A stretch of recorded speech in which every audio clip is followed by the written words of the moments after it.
What? If Brock Purdy would have played the entire game, would the San Francisco 49ers be in the Super Bowl?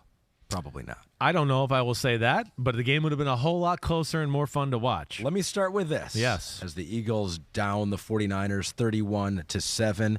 Let me start with BL Biss, who goes, Chris, let's run it back. Damn okay. Hassan Reddick, 2 sacks, tackle for a loss, forced fumble, fumble recovery, game wrecker.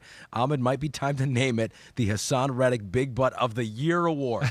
Love the pod. Great work this season. Fly, Eagles, fly. All the homies trying to take over the award. I know, seriously, they all want a piece of your butt. I'm glad they care so much. Yes, they do. But let me say this. Let me just start out with this. Like, that did wreck the game, right? It was like Purdy got hurt, Josh Johnson, then he leaves with a concussion. But that's also what the Eagles have done all year, right? That was part of what they are. They get to the quarterback.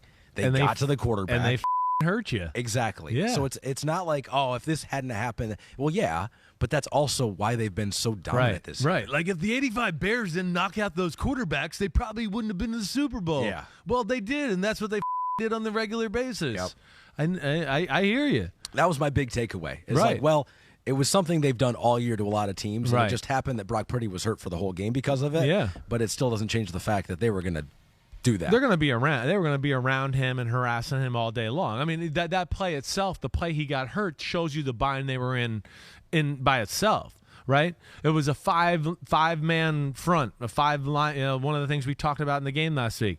Well, they'll have 5 linemen and then also blitz a guy. So what did Shanahan do?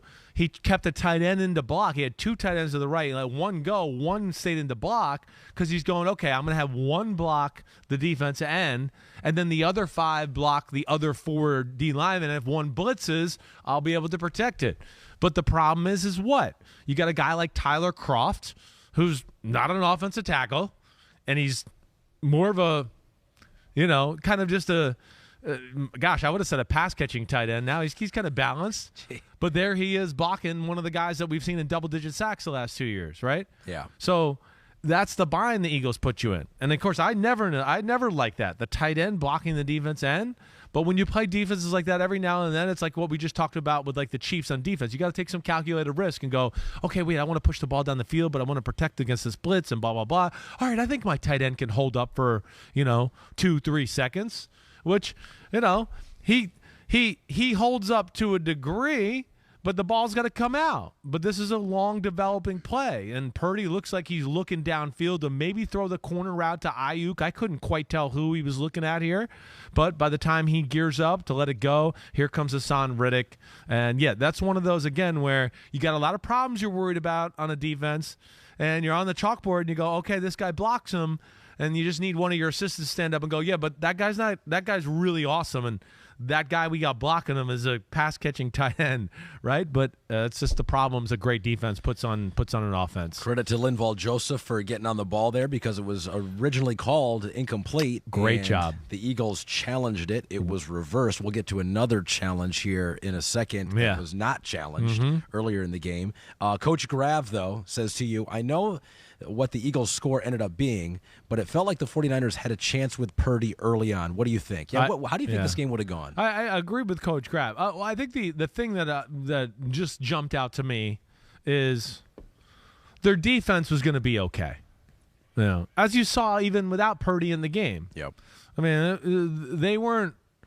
This wasn't going to be like, oh man, Philly's going to have all the answers. They're going to do whatever they want to do. Do you buy the fact that people say, once Purdy went out, then the Eagles knew they didn't have to do a whole bunch, and so that's why the offense didn't. I don't doubt that they like maybe played it a little bit more conservatively. I don't. I doubt it a little bit. Yeah, I don't think it's much though. I don't think people. It's like, oh, well, we don't want to do that play, that good play. We're going to cross it out. Right. Oh, that other good play, cross it out. Because it's not like you think you're going to be a turnover machine or something like this. No. Do what you do, and you do what you do. Exactly right. The only way it might change is like, oh, it's 3rd and 13. All right, let's not drop back and hold the ball for 5 seconds. Maybe we'll just throw a screen or run a draw play here. Yeah. But on 1st and 2nd down, no, it's not changing. They're not going, hey, you know what? I was going to call that wide open throw down the middle, but since it's not Brock Purdy, let's run it up the middle for like 1 or 2. Yeah. You know what I mean? That's where people go down those themes sometimes, and I'm like, listen, yes and no. Like, You know, like we're seeing the final score too, and being like, "Oh, this game was in right. hand," but it wasn't. It was for most work. Of the year. It was work for the Philadelphia defense. Let alone offense. Excuse me. Let alone, yes, if there was some sustained drives by the 49ers offense and putting pressure on the situation and giving the 49ers some defense, some momentum, and whoa, we got a field goal here, or, you know, here we go. Our offense has got it rolling. Let's go deep. Like, you know, that never really happened in the football game. But yeah, like even from the first drive on the touchdown, I mean, 3rd and 6 or 3rd and 8.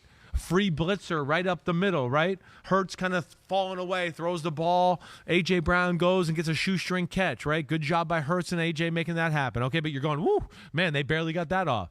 Then it comes to the 4th down play, right?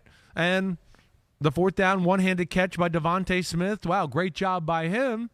But, of course, that wasn't really a completion. That whole drive was work there. That's where it was at least to a point where you went, oh, okay, well, it doesn't look like Philadelphia is just going to be able to steamroll the 49ers defense by any stretch of the imagination here.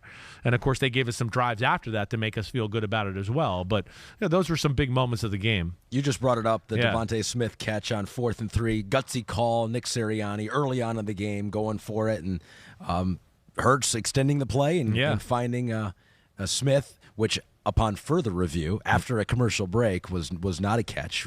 Not many angles showed that. No. You know, there was like maybe there one was angle. one quick one right before commercial break. I feel like if I remember, I got to watch it back because the day got all in my head there. Yeah. But there was one where, and I was texting with producer Matt Casey, where I was literally like, "Yeah, I thought I saw an angle there that he didn't catch it." Well, he's hurrying up too and telling late. the team to go and right. let's get going. Yeah. Kyle Shanahan after the game on why he didn't challenge that, he goes, "I was going to throw one anyway, just to hope to take the chance, but they showed a replay up on the scoreboard that didn't have all the angles you guys saw, and that looked like a catch. So we don't want to waste the timeout, which we definitely would have if we didn't see that." So yeah, Pete says, don't trust the enemy replays up there on the Jumbotron at the link. Well, he's got people in a press box, too. It's early on. You don't want to use one of your 2 challenges in the first 5 minutes of the game. No. If you don't know for sure. It's tough. It's a tough situation. I can't sit here and, like, blame Kyle Shanahan and go, oh, man, what a horrible decision, and how could you not challenge that?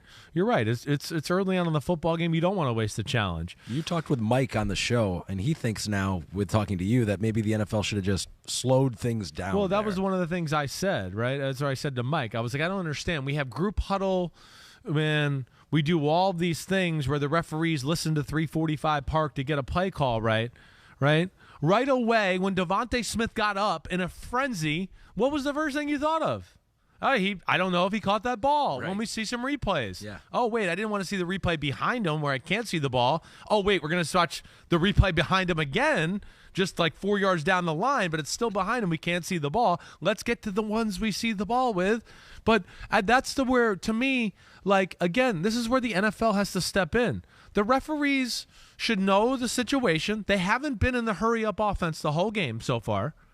And you don't think their wide receiver would just all of a sudden call it? Right. Now he's calling plays. That's right. That's what they want to do. They want Devontae Smith to call the plays for the offense guys. When he gets a sense that a hurry-up offense would work, I think Devontae Smith is the one who should call it. Well, so they just stand over the ball for a second. Let another replay, 2, 3. Let's let everybody get this right. Get a clear shot at it. Why are we trying to, like, cheat the game in a way? You know, the example I used in Pro Football Talk today was like, you know, because the Australian Open was, oh, that ball was out of bounds. Hurry up, I'm going to serve it because I don't want them to see that I hit that ball out of bounds. Yeah. Oh, that was actually, you know, a foul ball. Right? Oh, well, hurry up, pitch it. They think it's a home run. I mean, it's the only thing. It's the only sport in the world that goes on in. So that's where come on, help it out. You know, and then the other thing I'll just say too is just coaches at times I do think it's the first quarter. Burn your fucking timeout. Burn your time. This is not gold. It's the first quarter. First half timeouts. You get 3 in the first, 3 in the second. So what? And so even to that, too, I'd go, hey, your team, let them get a big breath here so they can make a goal line stand here inside the 10 and not let them score a touchdown. Because I kind of felt like they were overwhelmed by, you know, hey, 4th down, 3rd down. It's a long drive. The emotions of the NFC Championship game. We can go to the Super Bowl. You know, that'd be the only thing I would say. But for, like, people to just sit there and go, how could Shanahan not throw in the challenge flag? Come on. Yeah. I mean, that's a huge decision right there. If they call timeout there, and then they challenge it, do they lose another timeout? If they were wrong, but right, you would call the timeout and you go, yeah, you'd have to make sure you saw something to see if it's right. Yeah. But if you challenge it, then because then you can lose your challenges. You can lose your chance. Yeah. If you're wrong. Yeah, you want. Right. You That's want to what keep happened to Andy challenges. Reid last night. He was wrong on the first one. He was right on the second. He was still done with his challenges. Yeah. Right. So they got to save it that way. That's where I think people are losing that little fact of it as well. You know, I think the NFL quietly has done an amazing job, maybe the best job of any American sports league on replay review. Yeah. Like the fact that they're intervening and it doesn't have to be some procedure. Yeah. They're just like, hey, if we see it, don't challenge it. Don't go to a monitor. We're just going to look at it. I think overall, I think the NFL has done a really good job this year. And I think they've kind of got this formula down. But in a situation like that, it does seem like maybe, especially in a playoff game, too. Yeah, that's right. Once you get to the playoffs and you're right. You shouldn't be able to necessarily, which is part of the strategy, which you don't necessarily I'm not want mad to at take the away Eagles strategy. or anything. Right. It feels like you're skirting the game a It little does bit. feel You're a like you're little bit. cheating at all of us. Not in the spirit of the rules. Exactly. That's where you'd yeah. like to see the NFL step in and slow that down a little bit. Back to the Eagles offense here Yeah. a little bit more. Right. Quentin Freeman tweets into you. He goes, long time Eagles fan here, so double long. How did the 49ers slow the Eagles passing game? Or did Hurts not read the throws over the middle? Now, you'll take a closer look at the all 22 of this game. But what's your sense? Do you think that there were more plays out there to be made in the passing game, or did the 49ers do a pretty good job? I got the sense the 49ers did a pretty good job. The 49ers, as we've discussed before, they don't do a ton of stuff on defense. They're good at what they're good at. They throw a few wrinkles at you every game, right?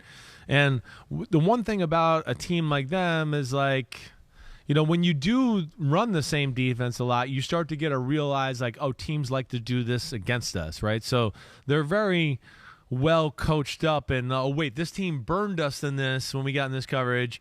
They kind of make the adjustments to go, hey, next time we're in this coverage, we know teams are going to try to do this, and they're kind of ready for it. I didn't sit there and think there was a tremendous amount of, like, open people anywhere. You know, I think the 49ers are smart, and they dabbled in some man more than they probably wanted to, but realized they had to take those chances. And then their zone coverages, I think with their pass rush, you know, the fact that, you know, the biggest thing they did was pass rush was good, but I thought more importantly, good in the fact that it didn't let him just run. You know, there's a few times where he dropped back, and I felt like he was looking for a place to run instead of really look downfield. And they did kind of what we talked about with Cincinnati and Josh Allen last week. Kind of mushed the pocket, kept the outside arm free, you know, made it hard for him to find an alley to step up to and run.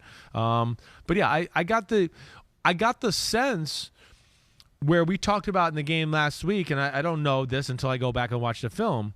But remember I was talking about, like, the Eagles got to run the ball, get the 49ers out of these zones a little bit, right? Because they're going to play this like, hey, the safety he's a two-deep safety, but he's really ready to come up and fill in the run gap. Or Jimmy Ward, a nickelback, right? Hey, I'm kind of covering the slot receiver, but I'm really ready to help out with the run game. They never really got them out of those defenses. They never really got the run game going to where 49ers are like, shit, we got to get cover 3. We got to get another guy down there. We got to play man and put another guy in the box. Or we got to start run game blitzing.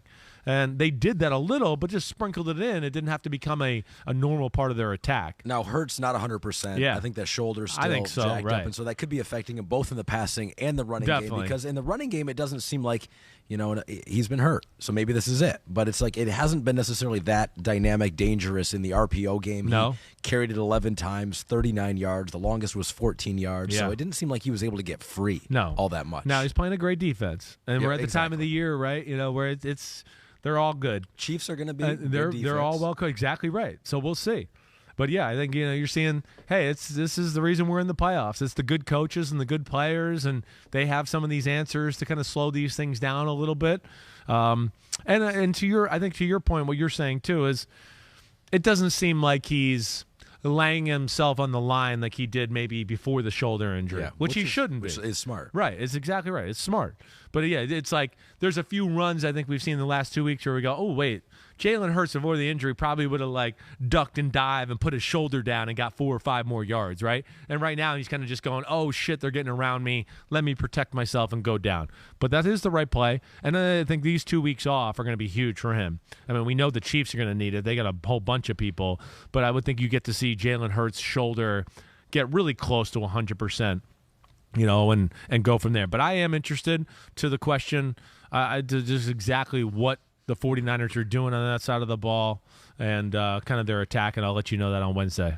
I don't want to let this recap go by without No. giving love to Christian McCaffrey on the 23-yard touchdown run. Right. Where he is just like jumping over, running through unblocked Philadelphia Eagles for the 23-yard touchdown. That was awesome. And we're going to forget about that play because they got blown out.